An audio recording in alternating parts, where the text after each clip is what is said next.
সোনাই তুমি কেক কাটছো? নাও নাও কেক কাটো, ক্রিসমাসে cake cake কাটো, কাটো কাটো কাটো। সোনাই এখন ক্রিসমাসে কেক কাটছে, আমরা কেক খাবো। বাবারে, আজকে কার হ্যাপি বার্থডে বলো তো? কার হ্যাপি বার্থডে? কাছে কার হ্যাপি বার্থডে? আচ্ছা, যিশু দাদার হ্যাপি বার্থডে। ঠিক আছে, তাহলে কেকটা কাটো, আমরা সবাই কেক খাবো, ঠিক আছে?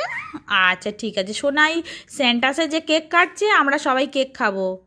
বলো, হ্যাপি বার্থডে যিশু দাদা, হ্যাপি বার্থডে যিশু দাদা, হ্যাপি বার্থডে যিশু দাদা, হ্যাপি বার্থডে টু ইউ। ঠিক করে কাটো। মেরি ক্রিসমাস বলো, যিশু দাদা হ্যাপি বার্থডে। ঠিক আছে।